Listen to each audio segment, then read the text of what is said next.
하나님의 말씀은 에베소서 6장 1절부터 4절의 말씀이 되겠습니다.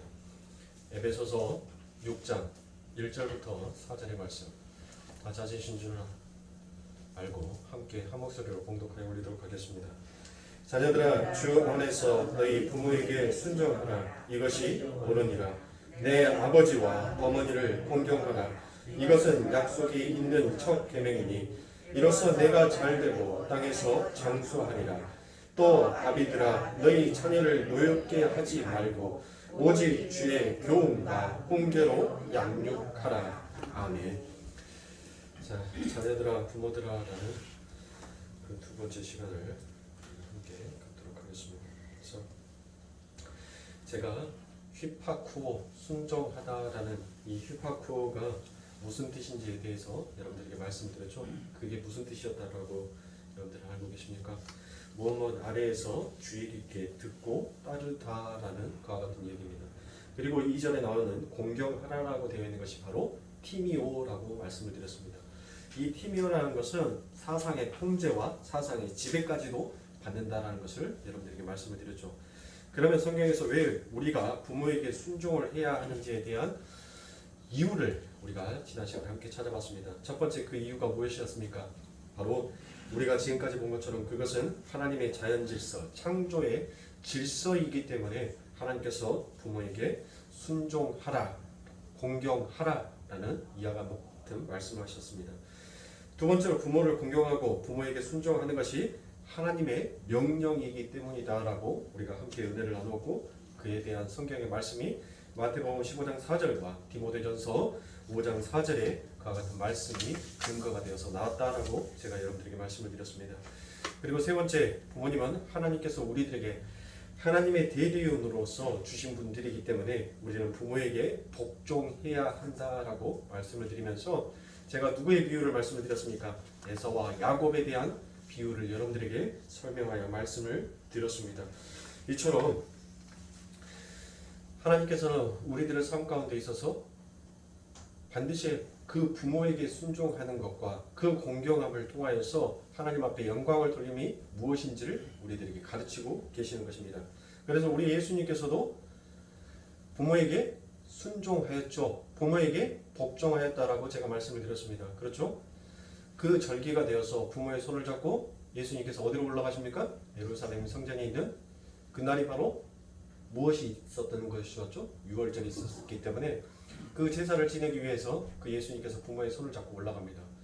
그리고 난 다음에 연실 제사를 다 지내고 난 다음에, 그리고 부모가 자녀가 옆에 있을 것이다 라고 생각을 하고 하룻길을 걸어갑니다.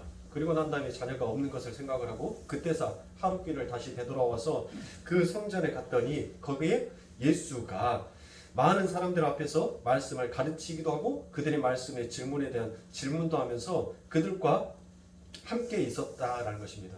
그래서 부모는 걱정이 되어서 그 예수를 만났을 때 그 예수에게 호되게 뭐라 합니다. 그렇죠? 야단을 쳤어요. 그때 예수님께서 답변이 뭐라고 하셨습니까? 내가 아버지의 집에 있는 것이 당연하지 않느냐라고 얘기를 합니다.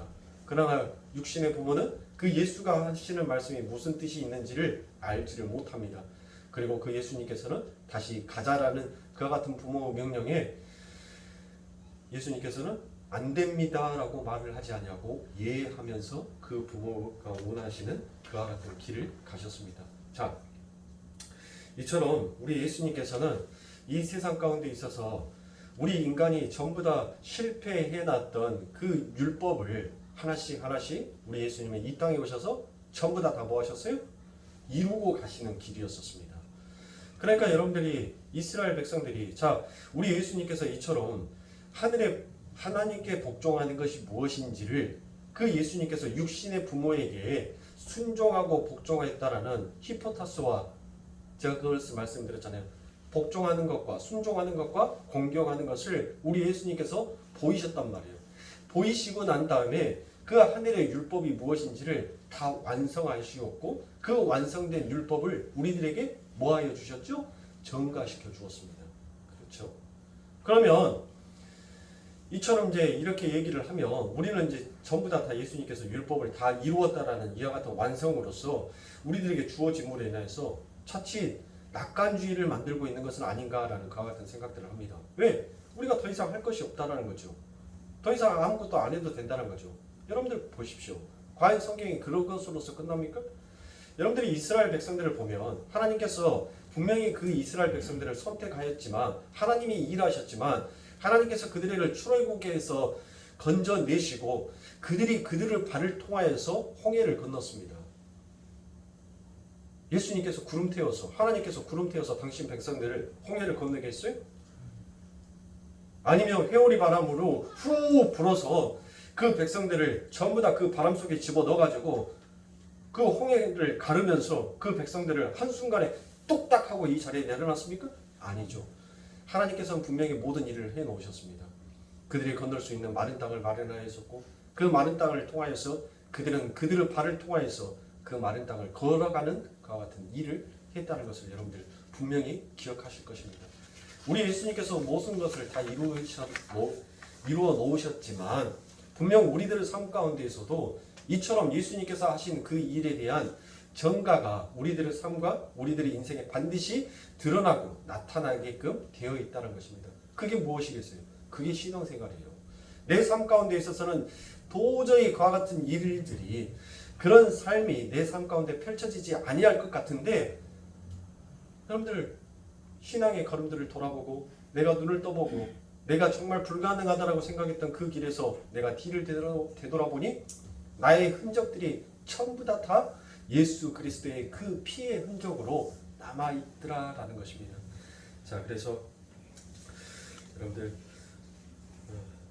우리가 이처럼 예수님은 정확하게 애굽에서부터 출발하셔서 골고다에서 생을 마치십니다. 그리고 참 가나안은 하늘나라로 입성을 하십니다. 바로 그 삶이 우리들의 삶 가운데 전가된 것입니다. 즉 예수님께서는 실패한 그 광야의 생활을 그 율법의 생활을 예수님께서 율법을 완성하심으로 인하여서 뭐 하셨어요? 뭐 하셨어요? 그 율법을 완성하심으로 인하여서 우리들에게 전가시켜 주는 거예요. 예수님께서 친히 모든 일들을 다 이루셨단 말이에요. 그러면 여러분들 우리 예수님께서 언제 출애굽하셨지라는 그와 같은 생각이 드실 겁니다. 그렇죠. 우리 예수님께서 언제 출애굽하셨어요? 여러분들 혹시 성경을 자주 사복음서는 가장 기독교인들에게 있어서 가장 많이 읽어지는 장 중에 하나입니다. 그렇죠?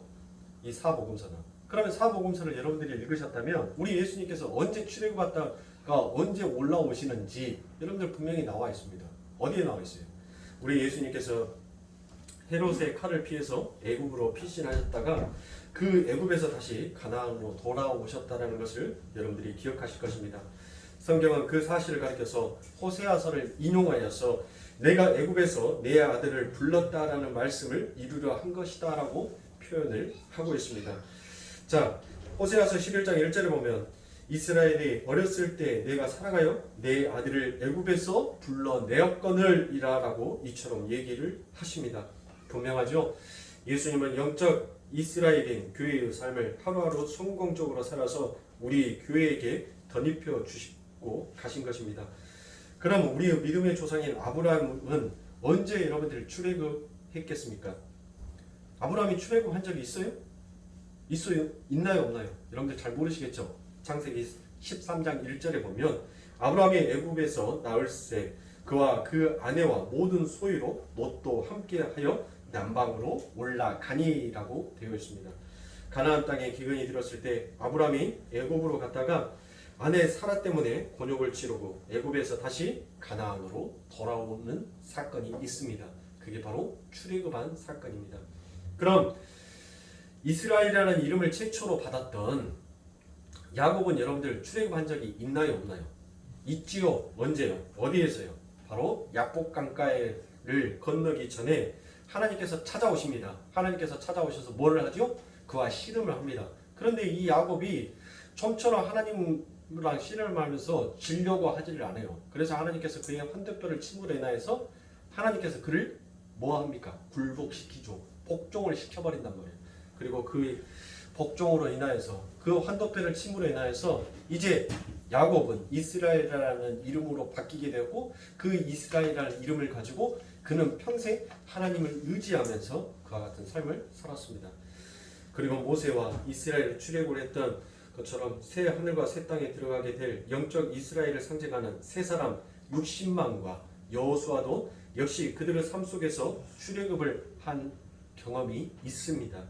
여호수아서 4장 22절부터 23절에 보면 너희는 자손에게 알게 하여 이르기를 이스라엘이 마른 땅을 받고 이 요단을 건넜음이라.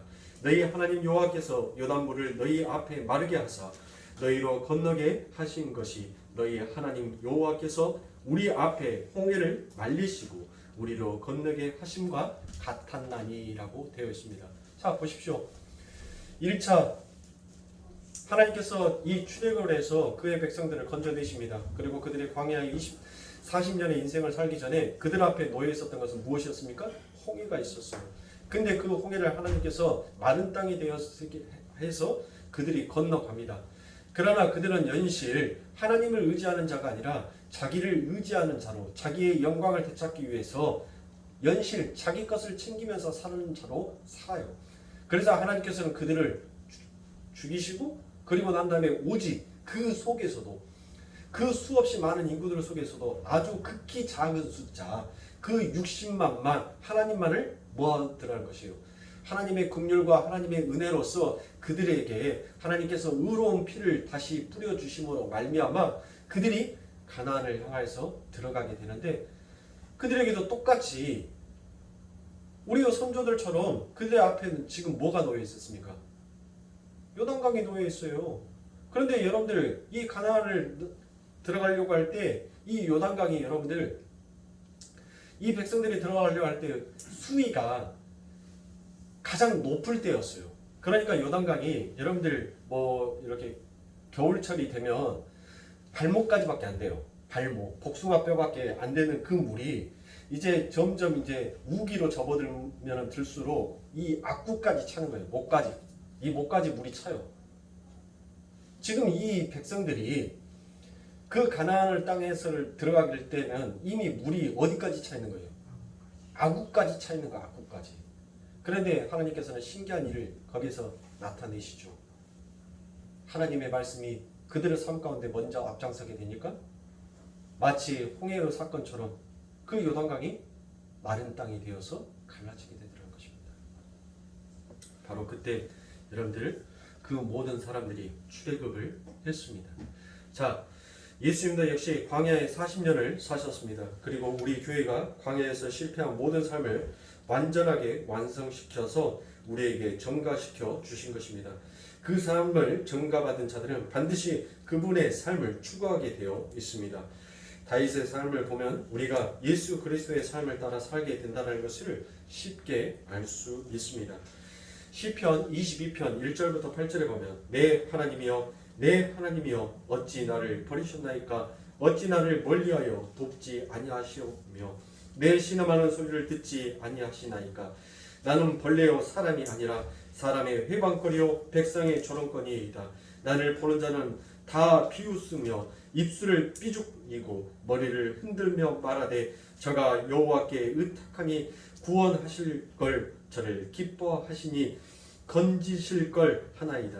나는 물같이 쏟아졌으며 내 모든 뼈는 어그러졌으며 내 마음은 촌빌 같아서 내 속에서 녹았으며 개들이 나를 에워쌌으며 악한 무리가 나를 둘러 내 수족을 찔렀나이다. 내가 내 모든 뼈를 셀 수 있나이다. 저희가 나를 주목하여 보고 내 겉옷을 나누며 속옷을 제비 뽑았나이다 라고 얘기합니다. 시편 41편 9절에 보면 나의 신뢰하는 바 내 떡을 먹던 나의 가까운 친구도 나를 대적하여 그 발꿈치를 들었나이다 라고 얘기합니다. 여러분들 제가 방금 읽어드렸던 시편 22편 1절부터 8절의 말씀과 시편 41편 9절의 말씀은 여러분들 지금 누구를 예표하고 있는 모습이에요? 딱 예수의 모습이죠. 예수님께서 그 십자가상에서 예수님께서 공생의 삶을 사시면서 그렇게 예수 메시아 다윗과 같은 메시아다라고 하면서 모든 사람들이 그렇게 찬양을 했어요. 그렇게 찬미를 했습니다. 그렇게 받들었단 말이에요. 그런데 어느 날 그들에게 더 이상 그들이 원하는 그들의 욕망을 채워주지 아니하니까 그들은 갑자기 뭐 하더란 거예요? 돌변하기 시작하더란 것입니다. 그렇게 돌변하기 시작하여서 그들은 예수를 비방하고 그 예수를 오히려 조롱하는 자로 만들어 놓더라는 것입니다. 바로 이 다윗이 살아왔던 이 인생이 바로 예수가 그와 같은 삶을 사셨고 그 예수의 그 삶이 지금 우리들에게 전가되었다라는 것입니다. 이렇게 우리 그리스도인들은 예수 그리스도의 삶을 우리의 삶 속에서 나타내야 하는 자들입니다. 그 예수께서 육신의 부모에게 순종하셨습니다. 그리고 우리도 당연히 우리 육신의 부모에게 순종해야 하는 것입니다. 우리가 누가복음에서 보셨던 것처럼 아이가 있는지 없는지도 모르고 하루를 걸어가는 부모가 제대로 된 부모입니까? 적어도 밥 먹었을 때 여러분들 돌아봤을 거 아닙니까? 내 자녀가 있는지 없는지 여러분들 한 번 정도는 챙겼을 거 아닙니까? 그런데 그들은 알지 못했다는 것이에요. 그런데 그 예수님께서는 그 부모에게 순종을 합니다. 여기에서 순종하다 히포타소가 바로 고린도전서에서 바로 그 단어로 나오는데 여러분들 제가 한번 읽어드리도록 하겠습니다. 고린도전서 15장 28절에 보면 만물을 저에게 복종하게 하실 때에는 아들 자신도 그때에 만물을 자기에게 복종케 하신 이에게 복종케 되리니 이는 하나님이 만유의 주로서 만유 안에 계시려 하심이라 라고 말씀합니다. 여기에서 여러분들 복종하다라고 되어 있는 이 단어가 바로 휘포타소입니다. 그러니까 이 휘포타소라는 말은 피조물이 하나님께 복종하는 그 절대 복종에 쓰여질 때 바로 히포타소다라는 그와 같은 단어를 사용을 합니다. 그러니까 예수님은 육신의 부모에게 피조물이 하나님께 복종하듯 그런 절대적인 복종을 하셨다라는 것입니다. 우리에게 요구되는 순종과 복종이 바로 이와 같은 것입니다. 그럼 부모님의 뜻에는 무조건 복종해야 하는가라는 그와 같은 질문이 생기시게 될 겁니다. 아니면 어디까지 복종해야 하며 어떤 것을 우리가 거절할 수 있는가에 대한 것도 생각하게 됩니다. 그래서 그 복종에는 몇 가지의 예외의 사항이 있습니다. 먼저 하나님께서 세워놓으신 그 일반 법칙을 가지고 그 일반 법칙을 주신 분을 거역하게 할 때는 자녀들은 부모를 거역할 수 있습니다. 자, 그러니까 하나의 예를 들어서 이와 같은 말씀이에요. 만약에 부모가 예수를 믿는데 야, 너 예수 믿지 마. 뭐 한다라고 그 힘들게 일요일날 잠 자지. 조금이라도 더 자고 조금이라도 더 편하게 생활을 하지. 뭐 한다고 꼭두 새벽부터 일어나서 그렇게 그놈의 예수가 뭐가 그렇게 좋다고 교회를 가려고 하느냐. 오늘은 좀 쉬거라 라고 했었을 때 부모에게 역정내면 돼요? 안 돼요? 안 되죠? 네, 부모에게 공손하게 부모를 공경하는 자세와 그와 같은 마음으로 그 말씀에 대해서 거절을 하고 하나님을 찬양하고 복종해야 한다는 것입니다. 그리고 그 외에는 전부 다 뭐 해야 돼요? 부모 말씀에 복종하고 순종하며 공경해야 하는 것입니다. 두 번째로 그 일반 법칙을 주신 분이 하지 말라고 하는 것들을 강요받을 때 여러분들은 그 요구를 정중히 거절할 수 있습니다. 그러나 그 외의 모든 것은 여러분은 부모의 뜻에 따라야 하는 것입니다. 그게 하나님의 일반 법칙인 것입니다. 마틴 로이드 존스 목사님이 에베소서 강해를 할 때 젊은 남녀들이 그 로이드 존스 목사님한테 주례를 부탁을 합니다. 그 주례를 부탁을 했을 때 항상 로이드 존스 목사님이 그 젊은이들에게 이와 같은 질문을 한답니다. 만약에 여러분의 부모님이 교회에서 결혼식을 올리는데 손님들에게 술을 접대한다라고 했었을 때, 술을 대접한다고 했었을 때 당신은 어떻게 할 겁니까? 라는 것을 묻는답니다. 그리고 그에 대한 질문에 대한 답을 로이드 존스 목사님이 원하는 답을 낸 자에게만 그 주례를 섰다라고 얘기합니다. 자, 여러분들 교회에서 술 내면 돼요? 안 돼요? 안 돼요? 그게 만약에 부모가 원하는 것이라면 부모가 내가 초청하는 사람들에게 나는 술을 권장해서 나는 그 사람들에게 술을 대접하고 싶다라는 그와 같은 마음이 있다면 여러분들 그 자리에서 부모에게 어떻게 교회에서 술을 잡수시려고 그런 생각을 합니까? 라고 여러분들 전부 다 인과율의 법칙을 가지고 있는 이 선악의 구조를 가지고 있는 모든 인간들은 그렇게 부모에게 대해서 쌍심지고 대들 것이라는 것이에요. 그러나 하나님의 말씀은 그게 아니라는 거예요. 부모가 진정으로 그 결혼식 때 손님들에게 술을 대접하기를 원하고 술을 접대하기 원하는 그의 간절한 마음이 있다면 네 그렇게 하겠습니다라고 순종하고 돌아서서 하나님 내 부모가 온전하게 하나님을 믿을 수 있도록 하나님 은혜의 은총을 부어주시옵소서. 술이 아닌 하나님 더 아름다운 것으로 내 부모가 오는 그 사람들에게 축복해주며 대접할 수 있는 그와 같은 마음을 심어주시옵소서라고 울면서 돌아서서 울면서 하나님 앞에 기도해야 하는 것이 그게 부모에게 공경하는 자이며 부모에게 순종하는 자다라는 것입니다. 그런데 우리는 안 그러죠. 지금 이 설교는 솔직히 말해서 우리 좀 젊은이들이 와가지고 앉아서 들어야 되는데 그렇죠? 내일 모레 지금 예수님 만나러 가실 분들만 다 앉아갖고 요 얘기를 지금 제가 하고 있으니 우리 인채라든지 우리 결혼하는 민기라든지 우리 가온이라든지 이런 아이들이 좀 앉아가지고 이런 설교를 좀 들어야 되는데 어떻게 이게 지금 반대로 돌아가고 있어요. 반대로 답답합니다. 그들이 꼭 이 설교를 들을 것이다라고 믿고 나중에 제가 주례를 맡는다 하더라도 저는 여러분들을 똑같을 거예요. 저를 주례 맡기지 마세요. 저는 아마 홍군형 낼 겁니다. 주례 석상에서 시끄러!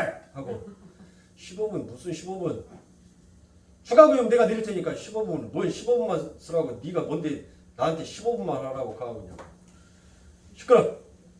하고 난 다음에 할 거예요. 눈물 콧물 쏙 빼놓고 부모에게 대들 거면은 지금이라도 갈라서 하고 양가 부모를 하늘처럼 받들으라고 그럴 마음 없으면은 제가 아마 그럴 것 같습니다. 자, 선생님들 이것을 보면서 우리의 자신을 봐야 돼요. 우리는 이제 자식들을 이렇게 다 그했지만 우리는 진짜 부모가 있잖아요. 진짜 부모, 진짜 하나님. 그 하나님을 내가 이 땅에서 나의 육신의 부모에게 하지 못했던 그 마음을 이제 배워가면서 이제 알아가면서 우리 하나님 앞에 그렇게 하면 되는 거예요. 내가 이 땅에서는 실패했지만 여러분들 그 실패를 통해서 내 자신을 발견했잖아요. 그러면 여러분들 우리들은 성공한 거 아닙니까? 그렇죠? 그래서 우리들은 저주받은 자가 아니에요. 우리는 성공한 자예요. 날마다 우리는 그 실패를 통하여서 이제 누구에게 더 잘할 수 있어요? 우리가 아빠 아버지라고 부르는 분한테 더 잘할 수 있잖아요. 그러니까 우리는 가짜다라고 하면 안 되는데 이 육신의 이 땅에 있는 가짜에게 조금 실패했고 우리는 이제 그 가짜를 통해서 진짜에게 잘하는 모습을 보이면 되는 거예요. 우리는 그 훈련을 하고 있는 것입니다. 그런데 하나님께서는 이 땅에서 그 부모의 역할을 주는 그 부모에게 복종하고 순종하고 공경하라고 말씀합니다. 여러분들 지금 이 말씀은 여러분들 우리 믿는 자에게만 해당되는 말씀이 아니에요. 성경 어느 구절에 여러분들 한번 찾아보세요. 성경 어떤 구절에 믿는 부모에게만 순종하고 공경하라 복종하라라고 말씀하신 적 있나요? 눈 씻고 찾아봐도 그러한 구절은 없습니다. 성경에는 정확하게 그냥 뭐라고 되어 있어요? 자녀들아 너희 부모에게 순종하라 공경하라 이것이 옳으니라 라고 말씀을 했습니다. 내 부모가 예수를 믿지 않든 예수를 믿고 있든 여러분들 그것은 중요한 것이 아니에요. 뭐가 중요한 거예요? 내 마음이 중요한 거예요. 내 마음가짐이 내 부모를 어떠한 마음으로 섬기느냐 어떠한 마음으로 그 부모에게 공경하느냐 그게 중요한 것이지 그 부모가 예수를 믿고 안 믿고는 여러분들 그게 중요한 것이 아니에요.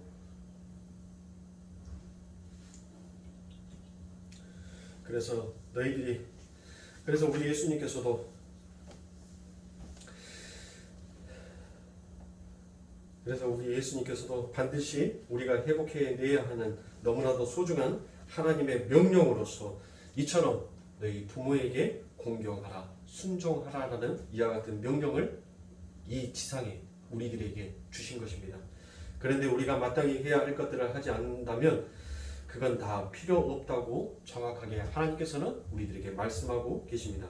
마태복음 23장 23절에 보면 화 있을진저 외식하는 서기관들과 바리새인들이여 너희가 박하와 회양과 근처의 11조를 드리되 율법에 더 중요한 바 의와 인과 신을 버렸도다. 그러나 이것도 행하고 저것도 버리지 말아야 할지니라 라고 말씀합니다. 자, 너희들이 무슨 율법을 지킨다고 하지만 너희들이 마땅히 너희의 삶 속에서 우러내야 할 인, 의, 예, 신, 효 이러한 것들이 다 어디 갔느냐라고 지금 우리 주님께서 그 율법을 지키는 자칭 유대인이다라고 하는 자들, 하나님 앞에 영광을 드리고 하나님을 섬긴다라고 하는 자들에게 호되게 나무라고 계시는 말씀입니다.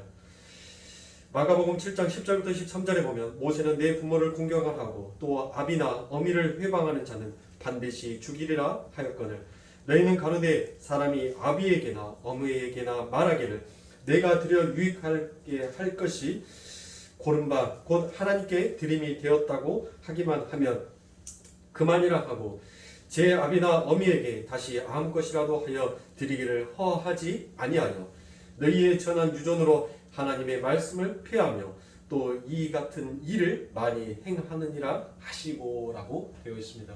자, 이 말씀이 무슨 말씀입니까? 그러니까 너희가 부모에게 마땅히 해야 할 일을 하지 않고 난 하나님께 다 드리는 바람에 부모 공경할 것이 없어라고 이런 거 하지 말라는 것입니다.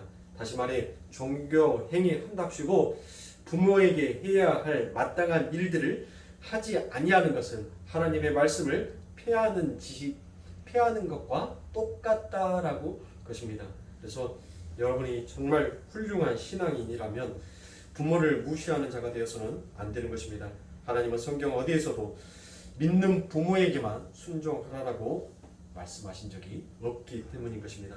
만일 신앙이 없는 부모에게서 신앙인으로부터 부담이 되는 일을 자주 시킬 때 우리는 그것이 하나님을 섬기는데 방해가 되고 죄를 짓는 일이 아닌 이상 그 말씀에 순종하고 복종해야 하는 자입니다.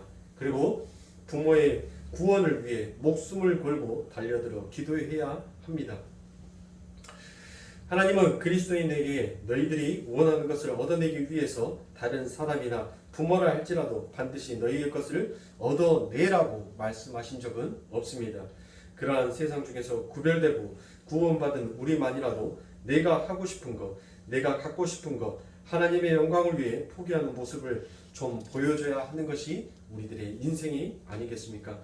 예수는 예수대로 믿고 자기가 갖고 싶어하고 자기가 누리고 싶어한다는 것을 하나님의 명령을 거스려서라도 꼭 하고야 만다면 그런 사람들이 어찌 그리스도인이다라고 얘기할 수 있겠습니까? 고린도전서 10장 23절부터 24절에 보면 모든 것이 가하나 모든 것이 유익한 것이 아니요 모든 것이 가하나 모든 것이 덕을 세우는 것이 아니니 누구든지 자기의 유익을 구치 말고 남의 유익을 구하라라고 말씀하고 있습니다. 여러분들 자기가 원하는 것을 구하기 위해서 다른 사람들이 아파하고 그 아파하는 대상이 나의 부모가 나의 형제가 그 안에 있다라고 한다면 여러분들 그 사람들은 뭐 한다라고 교회를 나옵니까? 뭐 한다라고 하나님의 말씀을 공부를 해요? 그리고 만약에 그것이 하나님의 요구였다면 고린도전서 10장 23절부터 24절의 말씀은 여러분들 화이트로 성경책에서 확 지워버려야 되는 거 아닙니까? 하나님께서는 그게 아니다는 거예요.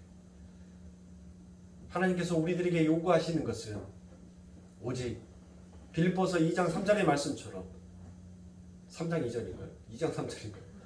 이렇게 한 번씩 이렇게 머릿속에서 훅 하고 헷갈릴 때가 있어요. 자기를 남보다 낮게 여겨주는 것. 그게 하늘의 원리예요. 하늘의 이치단 말이에요.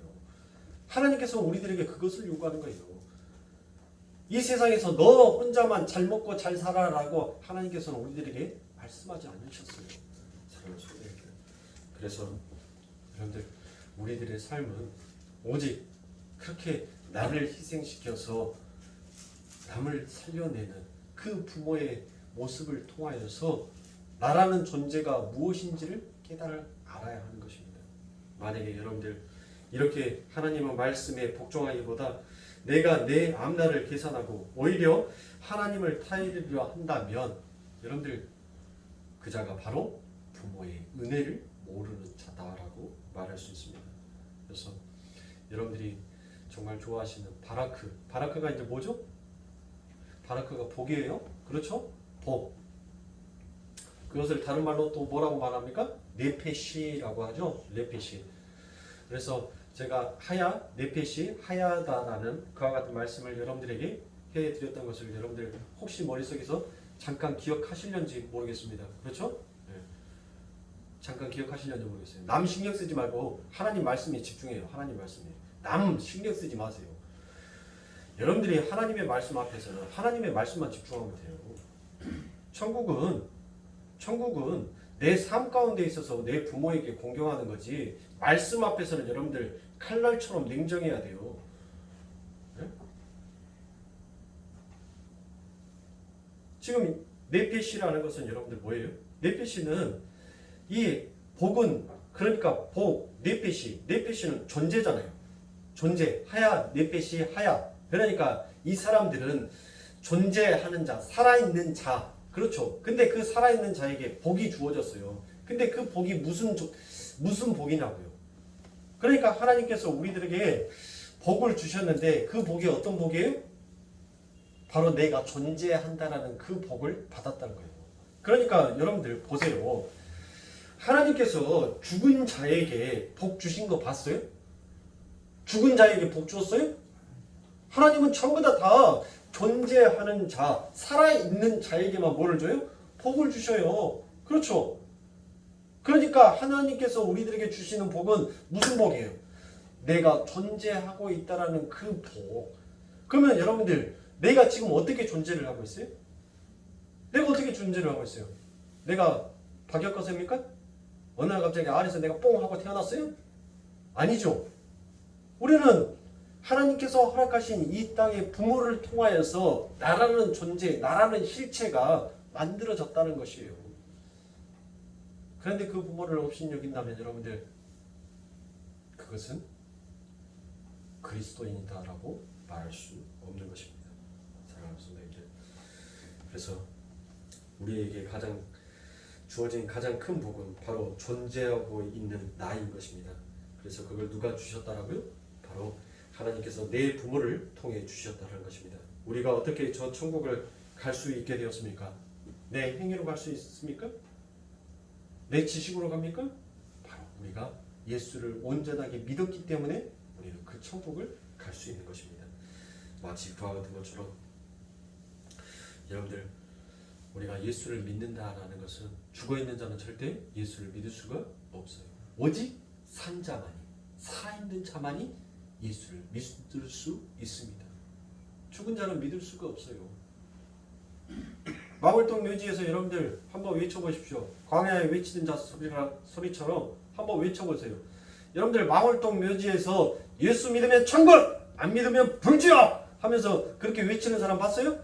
요즘 안 보이던데 신세계백화점 앞에서 항상 예수 믿으면 천국, 안 믿으면 지옥 하면서 목에다 푯말 들고 그렇게 다니는 사람은 요즘 한동안 안 보이던데 여러분들 그렇게 천국의 복음을 외치는 자들이 사람들이 많은 한참 도청이 금남로에 있었을 때 여러분들 우리 시내 나가면 얼마나 그런 사람들 많았습니까? 심지어 발 숨겨가지고 뻑뻑 바닥 기어다니는 사람 저 봤어요. 야 돈 주지 마. 저 사람 나중에 저기 뒤에 골목에서 걸어가더라.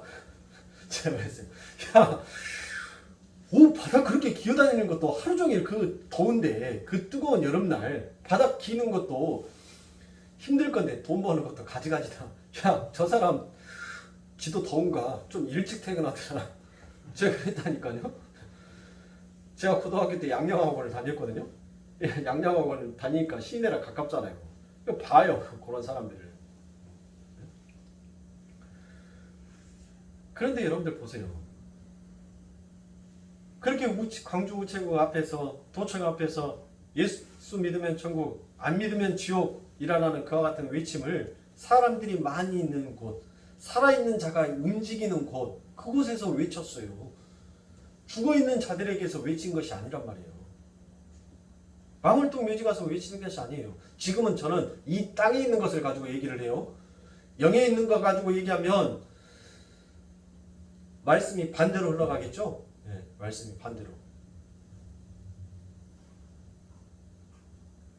그래서 여러분들 또 에스겔 선지자처럼 또 망월동 묘지에 가가지고 내가 예수의 이름으로 말하니 마른 뼈들아 일어나라 라는 그 같은 행위 하지 마시고요.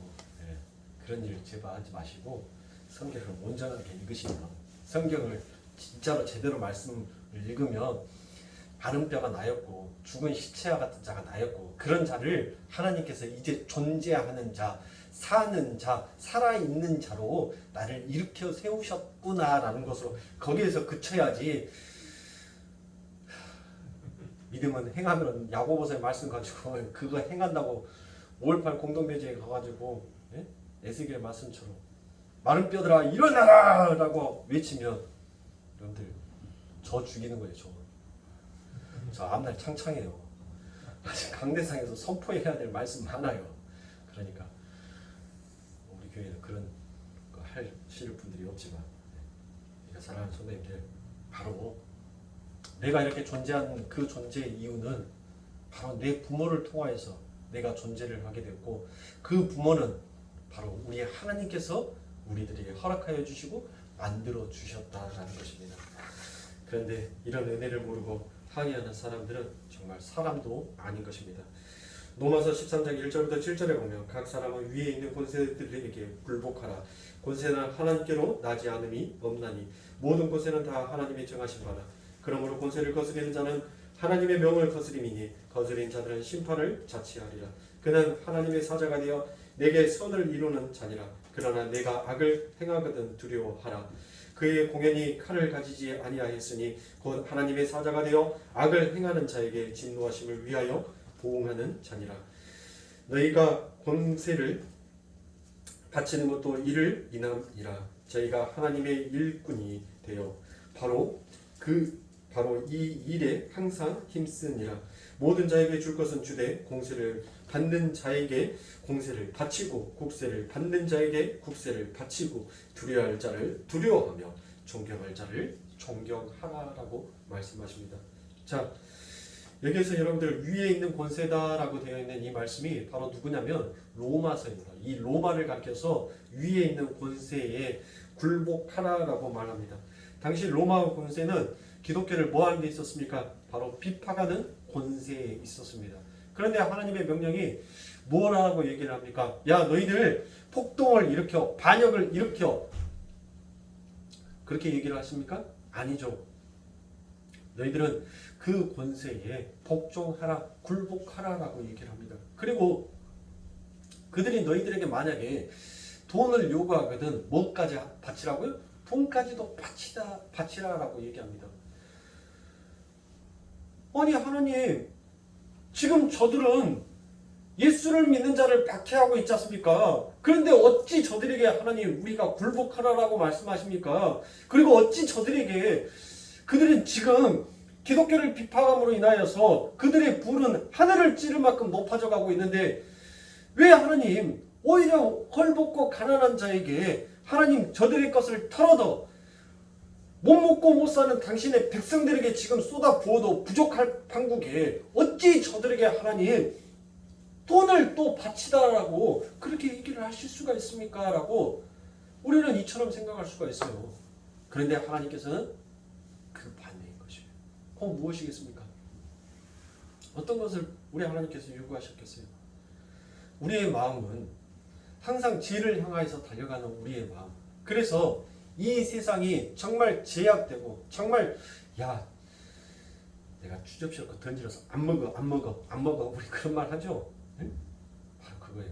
이 세상이 추접하고 더러워서 내가 이 땅에다가 더 이상 눈 돌리지 않겠다. 그래서 누구만 의지하게 되는 거예요? 하나님만 의지하게 되는 것이에요. 하늘만 쳐다보게 되는 것이에요. 왜? 이 땅에 해도 우리의 권성징악으로 생각을 해보니까 이걸 해도 너무하다라고 생각을 하는데 하나님께서 오히려 그것이 옳음이다라고 얘기를 하는 거예요. 그러면 하나님은 그 말씀에 복종하는 것이 곧 뭐예요? 하나님의 영광입니다. 그게 하나님의 얘기예요. 그러니까 뭐를 깨닫는 거예요? 무엇을 깨닫게 되는 것이에요?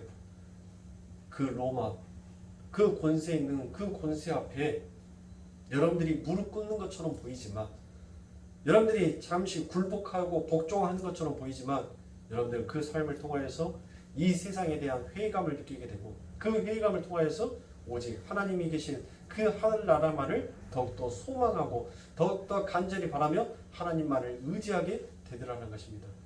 여러분들, 우리가 에베소서 6장에 보면 종들아 주인을 주 섬기듯 하다라고 이야기를 합니다. 역사에 보면 왜 우리 하나님께서 노예 해방 제도를 좀 일찍 당기셔서 노예들을 전부 다 해방시켜주고, 자기들을 차별하고 자기들에게 못된 짓을 하고 있는 그 주인에게 반역을 일으켜서 너희들 스스로 자유함을 찾으라라고 이렇게 말씀하여 주시지 않냐고, 오히려 더욱더 부당하게 너희 주인에게 오히려 주를 섬기듯 하나님을 섬기는 것처럼 더 복종하고 더 순종하라라고 얘기를 하십니다. 왜 그렇게 말씀하시냐고요? 왜 불합리하게 하나님께서 우리들에게 자꾸 그렇게 말씀하시냐고요? 그것을 통하여서 누구의 은혜를 깨닫는 것입니까? 하나님의 은혜를 깨닫는 것입니다. 왜요? 우리 하나님께서 바로 나 같은 자, 내가 부당한 주인이었지 않으셨습니까? 내가 부당한 주인이었습니까? 그 하늘의 하나님이 종의 형체를 가지사 우리를 섬겼어요. 그런데 우리는 그 하늘의 하나님에게 정말 몹쓸 짓을, 정말 많은 것들을 요구해 놨지 않습니까? 너 그렇게 죽으면 안 돼. 내게 권세를 줘야지. 내게 부를 줘야지. 내게 건강을 줘야지. 그거 왜 내게 안 주고 네가 지금 죽는다고 얘기를 하는 거야. 근데 예수님께서 뭐라고 해요? 야, 그게 복이 아니야. 너 내가 죽는 것이 복이야 너한테. 그렇게 얘기를 해요. 또 얘기를 하고 또 요구를 합니다. 근데 그 예수는 또 거절을 해요. 또 거부를 합니다. 그러니까 뭐예요? 이게 내 말에 복종을 안 하네? 이게 내 말에 순종을 안 하네? 그래서 우리가 결국은 예수를 죽였지 않습니까? 그런데 그 예수는 뭐 했어요? 그 예수는 죽기까지 우리들에게 한 번도 반기와 반역을 일으키지 않았다니까요. 그의 엄청난 권세가 있으심에도 불구하고 한 번도 그 권세를 허투루 사용하신 적이 없으셔요. 폭동을 일으키거나 반역을 일으키거나 그 하늘의 천군 천사를 데려다가 야, 이 폐악하고 이 무도덕하고 이 몰상식한 이 인간들 전부 다 성령의 검으로 다 베어버려라 라고 그렇게 말씀 안 하셨어요. 저 부당한 짓을 하고 있는 저 주인들 전부 다 불태워 버려라라고 그렇게 말씀 안 해주셨어요. 끝까지 우리 예수님께서는 하나님 저들을 용서해 주세요라고 그처럼 고백하시고 가신 것입니다. 사랑하는 성도님들, 우리들의 삶 가운데 있어서, 여러분들의 인생 가운데 있어서 때로는 부도덕하고, 때로는 내 생각의 이치와 내 생각이 가지고 있는 사고와 내가 가지고 있는 지식의 판단, 그리고 내가 살고 있는 이 계산의 능력으로 여러분들 그 모든 것들을 분석했었을 때 정말 부도덕하고 정말 몰상식하며 말도 안 되는 그와 같은 요구가 우리들에게 떨어진다 할지라도 우리는 뭐 하라는 거예요? 그곳에 예수의 생명을 살리기 위한 그와 같은 일이라면 자기보다 남을 더 낮게 여기면서 섬기라라고 얘기를 하는 것입니다. 하나님께서는 그렇게 하나님의 복음 안에서 남을 섬기기 위한 그와 같은 훈련을 어디에서부터 먼저 시작하셨어요? 가정에서부터 시작한 거예요. 누구를 통하여서요? 부모를 섬김으로 나를 자기를 남보다 더 낫게 여기는 내 부모를 더욱더 순종하고 더욱더 공경하는 자로 그렇게 여겨가면서 그 훈련을 해 나아가는 것입니다. 제가 새벽기도 때 영거푸 여러분들 2번을 여러분들에게 그와 같은 말씀을 드렸습니다. 누구의 말씀을 드렸습니까? 아브라함의 말씀을 드렸죠. 아브라함이 여러분들 어떤 복을 받았다고요? 창세기 12장에 보면 하나님께서 내가 너를 축복하는 자는 내가 그를 축복할 것이고 너를 저주하는 자는 내가 그를 저주할 것이다 라는 하나님의 말씀이 있습니다. 여러분들의 삶 가운데 있어서 전부 다 내 주변에 있는 자가 내 곁에 있는 자가 내가 만나는 자가 전부 다 아브라함이다라고 생각을 하신다면 여러분들은 그 아브라함에게 과연 무엇을 말하시겠습니까? 그를 저주하시겠습니까? 그를 축복하시겠습니까? 뭘 하시겠어요? 하나님께서는 하나님의 명령과 하나님의 말씀은 1.1획도 흐트러짐이 없이 정확하게 이루시는 분이십니다. 아브라함이 여러분들 하나님 앞에 저주를 받은 자로 성경에서 그의 이름이 기록이 되어 있습니까? 아니면 그가 하나님의 축복을 받은 자로 기록이 되어 있습니까? 그의 이름 뒤에 하나님이다라는 그와 같은 엄청난 칭호를 붙여서 하나님께서는 그를 영화로운 자, 의로운 자, 복받은 자로 하나님께서는 만들어 놓으셨어요. 그러면 그의 삶은 반드시 축복이죠. 자, 여러분들이 만나는 사람, 내 옆에 앉아있는 사람, 내 곁에 있는 사람들, 그 사람들에게 여러분들 내 욕심과 내 마음과 내 양에 차지 아니한다고 그들을 저주하겠습니까? 그들에게 핍박하고 그들을 미워하시겠습니까? 형제를 미워하는 자마다 전부 다 살인하는 자다라고 얘기하셨습니다.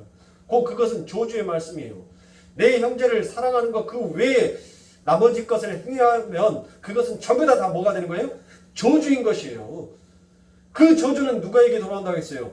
하나님께서 내가 반드시 너에게 되돌리겠다라고 말씀하셨습니다. 사랑하는 성도님들, 그러면 여러분들의 인생에 있어서는 뭐 하는 삶을 살겠어요?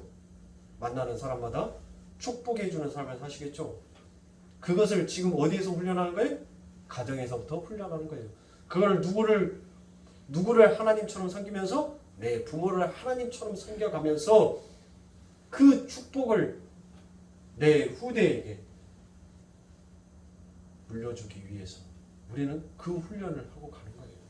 우리 예수님께서 십자가에 짊어지심으로 그 모든 하나님의 영화롭고 영광스러운 것을 우리들에게 전가시켜 주었듯이 우리도 내 부모를 섬김으로 인하여서 내 후대에게 뭐를 해줘요? 안수해 줌으로 그들에게 전가시켜 주는 거예요. 아브라함도 이삭에게 안수를 해서 하늘의 그 축복권, 자기가 받았던 그 축복권을 그 아들에게 물려줬습니다. 이삭은 야곱에게 물려주지 않았습니까? 야곱은 또 누구에게 물려줘요? 그렇게 계속 경주하듯이. 여러분들 마라톤 오래 달리기 아시죠? 바톤을 한 사람이 첫 주자가 갖고 뜁니다. 그 첫 주자가 갖고 뛴 그 바톤은 계속적으로 그 다음 주자에게 줍니다. 그리고 난 다음에 그 바톤은 결국 누구에게 이르게 되는 거예요? 예수에게 이르게 되고 그 예수에게 이른 그 바톤이 이제 누구에게 주어진 거예요? 우리의 손에 주어졌어요. 우리는 뛰어야 돼요. 뛰어서 내 후대에게, 내 믿음의 하나님께서 선택해 놓은 내 믿음의 후대에게 그 바톤을 다시 쥐어줘야 하는 우리는 이 땅에 막중한 사명을 가지고 있는 자예요. 국민 헌장에 나와 있는 그와 같은 사명이 아니라 하늘의 진정한 사명을 가진 자들인 것입니다. 그러면 우리는 우리의 삶을 어떻게 살아야 되겠어요? 아브라함처럼 축복의 삶을 살아야죠. 근데 그 삶 속에서는 날마다 성공의 삶만 있는 것이 아니더란 것이에요. 실패와 좌절과 고통과 연단의 삶이 우리들에게 끊임없이 있지만 그 실패와 좌절이 결국은 하나님의 의로운 자, 축복의 길로 가는 하나의 도구요, 하나의 받침돌이 되어서 우리를 좌로도 우로도 흔들리지 아니하고 오직 절대 의존자이신 하나님의 영광을 위해서 사는 그와 같은 자로 우뚝 세워져 가더란 것입니다. 사랑하는 성도님들, 그러니 여러분들의 인생을 저주하지 마세요. 그래, 나는 할 수 없어. 맞아요. 여러분들은 할 수 없어요. 그래서 성령님께서 여러분들의 삶 가운데 함께 하여 주시지만 해보지도 아니하고 서너 번 실패했다고 그래 나는 아닌가 봐라고 내 인생을 주저해버리기에는 여러분들 하나님께서 우리들에게 주어진 그 시간들이 너무 아깝다라는 것이에요. 도전해보세요. 언제까지 감 떨어지기만 감나무 밑에서 기다릴 거예요. 하다못해 여러분들 감 못 따겠으면 감나무 그 나무까지 올라가서 감 딸 자신 없으면 톡 갔다가 그 감나무 다음번에는 내가 안 먹는다 생각하고 썰어버려서라도 내가 감 먹으려고 그와 같은 노력은 해야 되는 거 아닙니까? 아니 도저히 내가 감나무에 올라가서 무서워서 그 나무에 올라가서 무서워서 내가 올라갈 자신이 없다면 적어도 하나님 나 내년에는 감나무 감 안 먹더라도 나 이거 감 먹어야 되겠어요 하고 밑둥 톱으로 썰어서 나무 부서뜨려서라도 감을 먹으려고 하는 그와 같은 열심은 우리들에게 함께 있어줘야 되지 않겠냐고요. 그때 하나님께서 일하시는 거예요. 야 썰지 말고 내가 다른 지혜를 줄 테니까 내가 바람을 불어서 흔들어서 떨어뜨려 줄 테니까 그렇게 해서라도 먹어. 그러면 네가 진짜 그것을 원한다면 그렇게 해서라도 먹어라고 우리 하나님께서 적어도 우리의 그와 같은 하늘을 향해서 가고 싶어하는 그와 같은 마음에 하나님께서 그렇게 일하여 주시지 않겠냐고요. 사랑하는 선생님들 실패했다라고 차별하지 마세요. 뭐가 실패했냐고요. 우리는 하늘나라에서 점점 조금씩 성장해서 정말 성공하는 자로 그렇게 영원히 살 건데 이 땅에서 잠깐 실패했다고 여러분들 기죽지 마세요. 어깨 쫙 펴고 보세요. 이은성이 멸치 같은 놈이 이제 대멸치가 되어가고 있어요. 옛날에는 여러분들 어깨가 좁아가지고 일부러 숨을 이렇게 들이마셔서 어깨를 이렇게 하고 다녔어요. 이렇게. 그러니까 어색하죠. 근데 지금은 그래도 조금 했다고 미미하게 조금 어깨가 벌어졌어요. 자연스럽게. 어깨 쫙 펴고 다니세요. 꾸부리고 다니지 마세요. 우리 하나님 그런 모습 별로 안 좋아하게요. 뻔뻔하고 당당하게 그렇게 다니는 그 아들 모습 보면서 참 저놈 참 당돌해. 저가 참 맹랑한 놈이야 저거. 그래 네가 나 닮아서 그렇게 맹랑하지. 그래 당차게 그렇게 살아야지. 그럼 우리 하나님께서는 그런 모습 요구하시지 맨날 움츠려들고 세상에서 이쪽에서 바람이 부니까 무서워 저쪽에서 바람 부니까 무서워 하면서 그렇게 다니면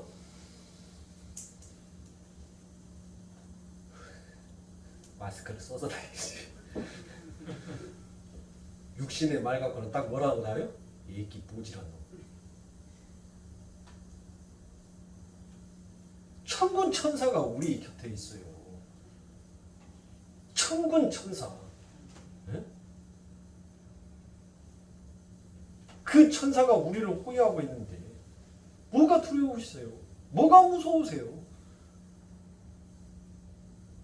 내가 지금까지 그 열심으로 하늘을 바라보지 못했던 나를 부끄럽게 생각해야죠. 나의 모습을 한탄해야죠.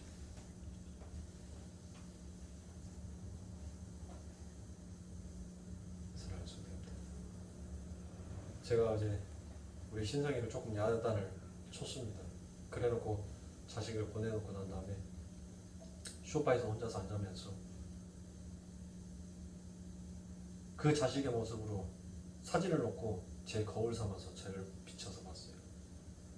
그런데 그 자녀가 옳은 길을 가지 못했던 그것은 전부 다 저의 불찰이었고 저의 오만 방자이었으며 나의 자유를 위해서 여전히 나를 사유하고 나를 버리지 못하는 것이 나라는 것을 또다시 한번 발견하게 되었어요. 그러면서 하나님 앞에 기도했습니다. 하나님, 이 땅에서 하나님께서 내게 책임과 의무를 주어서 그 자식을 양육하고 키우게 하였지만 결국 그 자녀를 키우고 자라게 하시는 분은 내가 아니라 하나님이심을 내 삶 가운데, 말씀 가운데, 체험 가운데 나타내게 해주시옵소서. 내가 게을러서, 내가 부지런하지 못해서, 내가 열심을 내지 못해서 하나님께서 주신 아름다운 씨앗을 하나님 제가 점점 썩어가는 씨앗으로 만들어버려 가고 있는 나의 죄입니다 라고 하나님 앞에 기도했습니다. 사랑하는 성도님들, 우리의 인생은 그처럼 많은 실패와 좌절을 통하여서 나의 진짜의 모습을 조금씩 발견하고 알아가는 거예요. 나의 아픔을 통하여서, 나의 고통을 통하여서 그 하나님의 은혜와 그 하나님의 사랑하심과 그 하나님의 깊이와 그 하나님의 넓이가 얼마나 크고도 값진 것인지를 우리는 깨닫게 되는 것입니다. 사랑하는 성도님들, 부디 여러분들의 삶 가운데 있어서 지금 환난과 고통을 여러분들 환난과 고통으로 생각하지 마시고 하나님께서 우리를 사랑하시는 사랑의 외침으로 여러분들 생각하시면서 우리 그와 같은 마음가짐으로 더욱더 하나님 앞에 다가설 수 있는 우리들의 모습이 되기를 주님의 이름으로 축원합니다. 기도하겠습니다.